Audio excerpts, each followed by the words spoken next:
Senator Ping Lacson ukol po dito sa PIDEA leaks na ginagawa ninyo. Nakita nyo na po ba ito? Hindi pa po, hindi pa. Oo, sige, basahin ko po sa inyo yung mismong tweet po ni Senator Ping. Sabi po niya dito, PIDEA leaks. Number 1, the leaked document exists. Sabi niya po sa pangalawa, an agent can type an intelligence report. Pangatlo, the said report was never submitted even for initial evaluation by his immediate superior.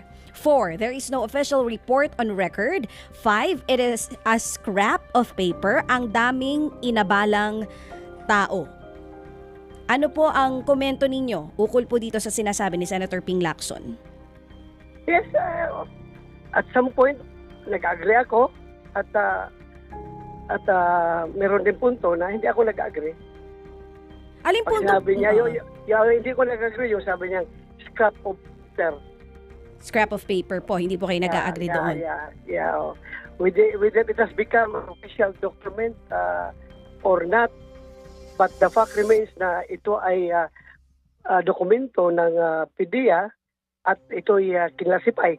May tatak pa nga confidential, so it has to be dealt with accordingly. Hindi po yan dapat na bastang may palabas dahil it is already classified.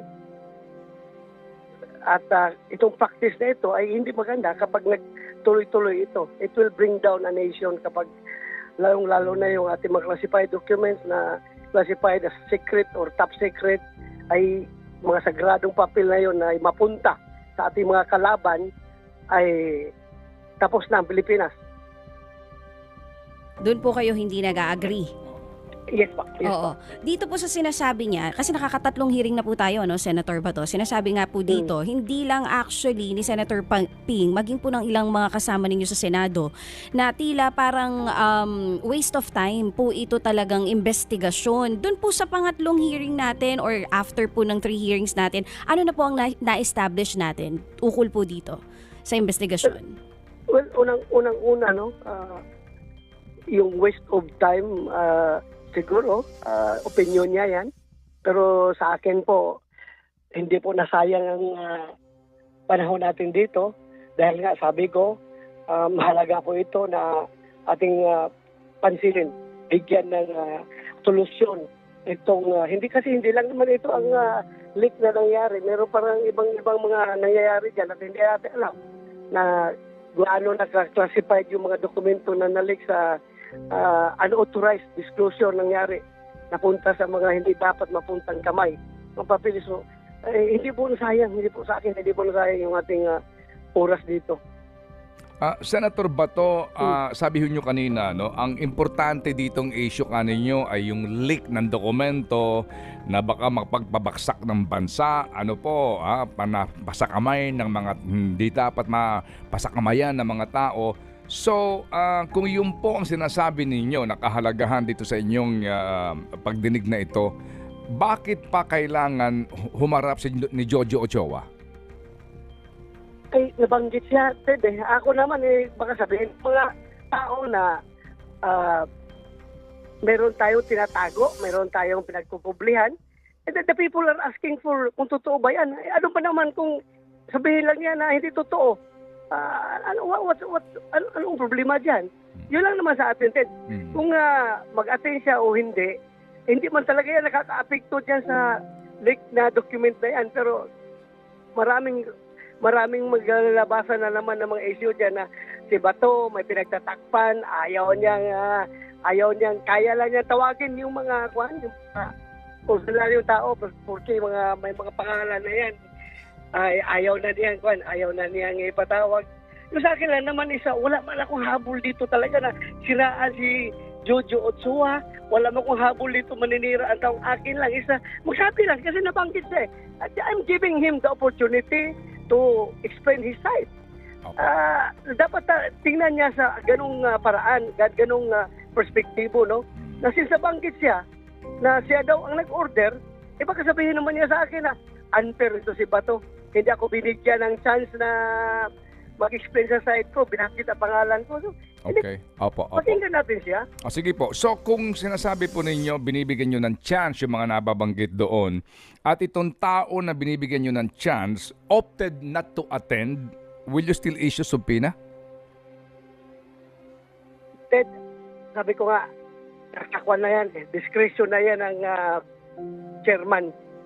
Kung kinakailangan niyang ipatawag o hindi, at yung kanyang, kung continuously ignore niya yung invitation, o pwede siyang ma-issuean ng subpoena. Pwede rin hindi. So far po, nakadalawa na po yatang imbitasyon kay Ginoong Ochoa. Itong last ho, dahil daw may COVID infection siya. So ano po ang inyong disposition dito bilang chairman, dito po sa imbitasyon kay Mr. Ochoa? Ako, honestly, Ted, after snubbing my invitation for 2 times, but anyway, the second time was, yung first time, sabi niya, lack of material time, tinanggap natin yon, pero maaga po na napadala yung, sa totoo lang, maaga napadala yung invitation sa kanya. Pero sige, tinanggap natin yung lack of material time. Yung pangalawa, sinabi niya na by COVID siya. So tinanggap natin. We accepted police justification. At itong pangatlo, kaya nga, gusto ko na sana siyang isyuhan ng subpoena para pumunta siya doon, magpakita siya. Sabi naman ng aking kasamahan, ang liderato ng Senado, na wag na lang siguro isyuhan ng subpoena dahil pupunta man daw siya, sisipot daw siya itong third hearing. So, hindi ko na pinatuloy yung pagpapirma ko ng subpoena para sa kanya. So, wala na po itong, wala na pong subpoena, invitation na lang po ang inyo po. Balik na sa invitation. Opo. Balik na sa invitation kasi nag-commit na siya na darating daw siya sa hearing. Opo. Kailan po itong inyong hearing, next hearing po, Senator? Monday, ng 10 o'clock. Opo. And you now expect Attorney Jojo Ochoa to appear? No? Yes, I expect I respect his yung word, yung kanyang sinabi na mag-attend siya. So, hintayin natin. Monday. Okay. But in case ba, Senator, can you I hope you don't mind, no? Pero in case ba siya hindi pa siya sumipot dito, talaga ho bang kayo po ay desidido na magpalabas ng subpoena laban sa kanya? Kung hindi justified yung kanyang explanation, Ted, at pag-usapan namin sa member ng committee, kasi kung depende kung whether or not after this hearing sa Monday, makapag-decision ako na tapusin na yung Senate hearing, kasi baka sige tayo patuloy na Senate hearing, baka meron na namang magsasabi dyan na meron talaga itong ulterior motive, itong hearing na ito dahil hindi pa tinatapos ginagawang sarsuela. Wala po akong intention na ganun din, kaya gusto ko lang tapusin as early as possible, pero not at the expense of the reputation of the Senate, na pwede pala tayong isnabin ng mga inibitahan natin, na kahit inibita tayo, in-isnab tayo, please don't challenge the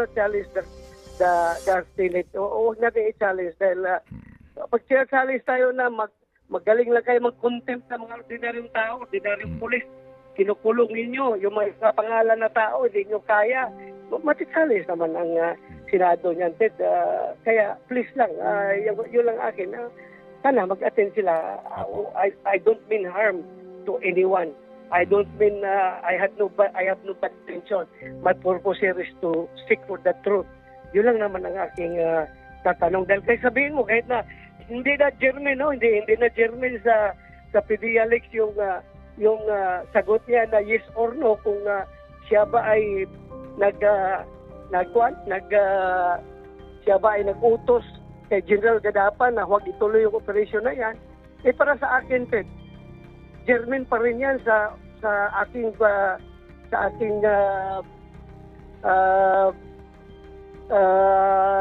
trabaho bilang chairman ng Senate Committee on Public Order and Dangerous Drugs, dahil nga droga ang pinag-usapan natin dito . Yun lang, clarification lang naman sa akin, Ted. Opo. So ang tanong po no, maging nila Senator Ping and Senator Cheese is hanggang kailan po matatapos yung pong pagpapatawag ng resource person? Well, sana naman, no, ay pareho magkami mga senador, no? At sila naging chairman din sa kanyang komite. Never man ako naka-observe in my almost 5 years as a senator. Never pa ako as practice or as a matter of tradition. Kahit nawala yan sa rules. You cannot find that in the rules of the Senate. Pero yung practice namin dito ay binabase sa naging tradisyon ng Senado. Wala pa akong na-observe na yung wala pa akong napansin na yung discretion ng committee chairman as to who are going to be invited in his committee hearing ay kini-question ng mga kapwa senador.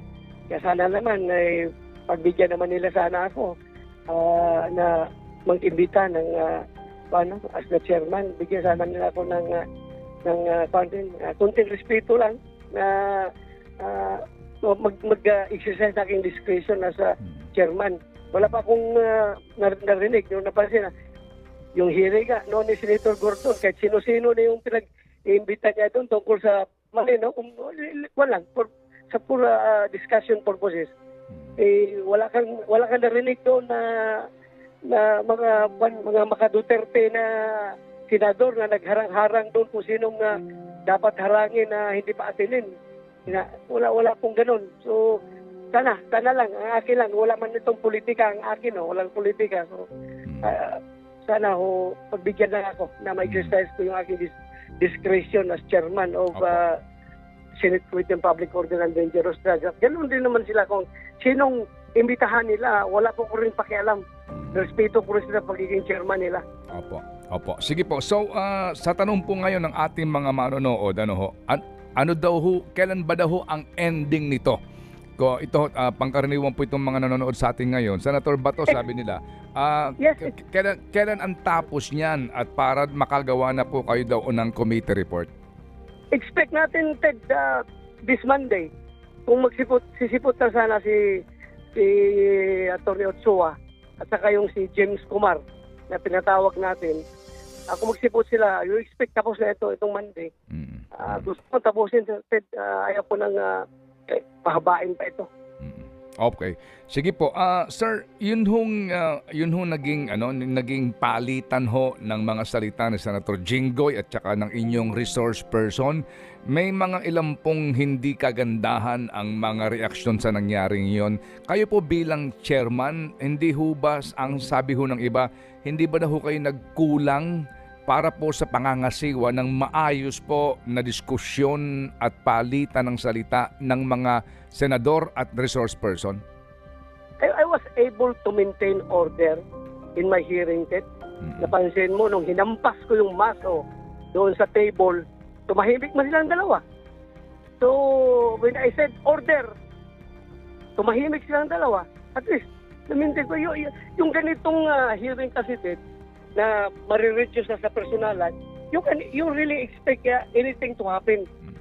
Siguro kung nagsuntukan yun, o nag-wrestlingan na yun doon sa aking hearing at hindi ko na-control, I am failure ako sa pag-maintain ng order. Pero nung hinampas ko yung maso at sila naghuminto at nakinig sa akin, well, I think wala man siguro problema doon na masasabi natin on my part as chairman, no?